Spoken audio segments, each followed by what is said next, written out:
or not, as a child, I really aspired to be a waitress. And it was really all about the lists. You know, serving the food, not as big a deal, but you had to complete that list. My parents even bought me these little pads that you could take notes on.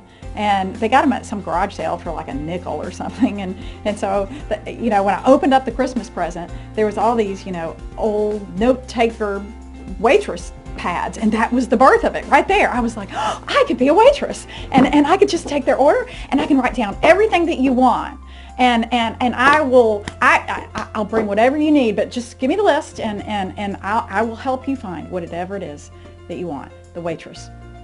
That was the beginning of an amazing dream.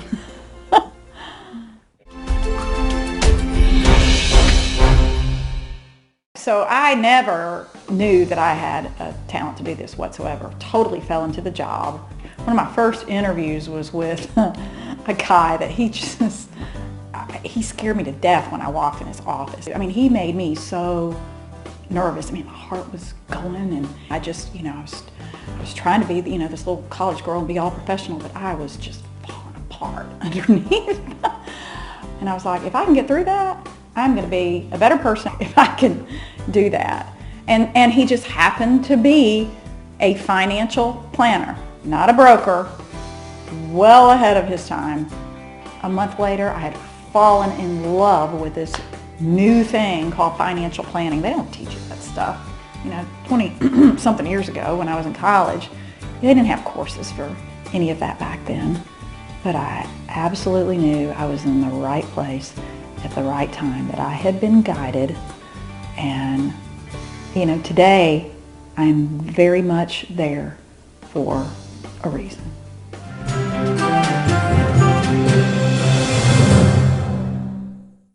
So we opened Investors Resource in my living room, and we had desks, and it was me and a secretary, and we just cleared out everything. We had all these people's paperwork all over the floor, and they would come to my home to sign up with me. And about 2 or 3 months later, I got into an office. I signed, you know, this 1-year lease, which was, oh my gosh, I'm on the hook for a 1-year lease. Holy Toledo.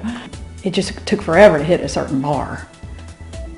And once we hit that, it was just like a snowball. I mean, we had some challenge. I mean, it was a decade of challenge.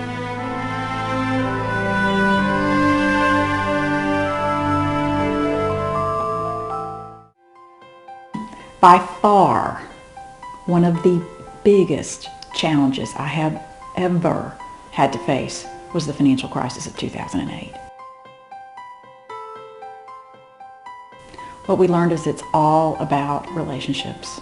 I mean, I can think of the greatest business idea, the greatest way to help someone, the greatest strategy in the world, and I can involve 8 million people in it, and boy, it'll save them a bunch of money, or boy, it'll do all these wonderful things. But you know what they care about? They care about you being the one trusted partner, that you were the guy to hold the hand. And through that financial crisis, we held a lot of hands. And it was scary for us. We had never seen anything like it. But we worked hard, we were diligent, and we held their hand. And we are better for that. We're stronger for that.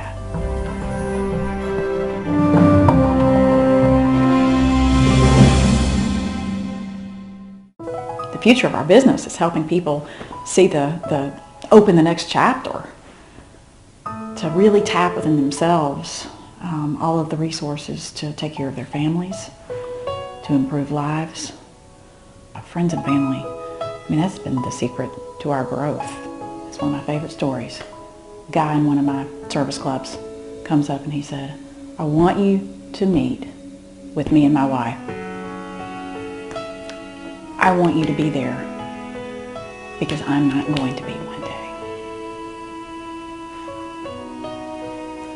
The relationship is that way today.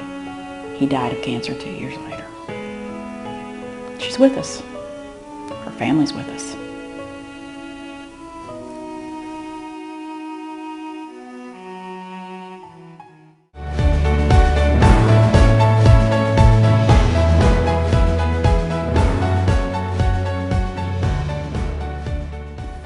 Our generation is at stake.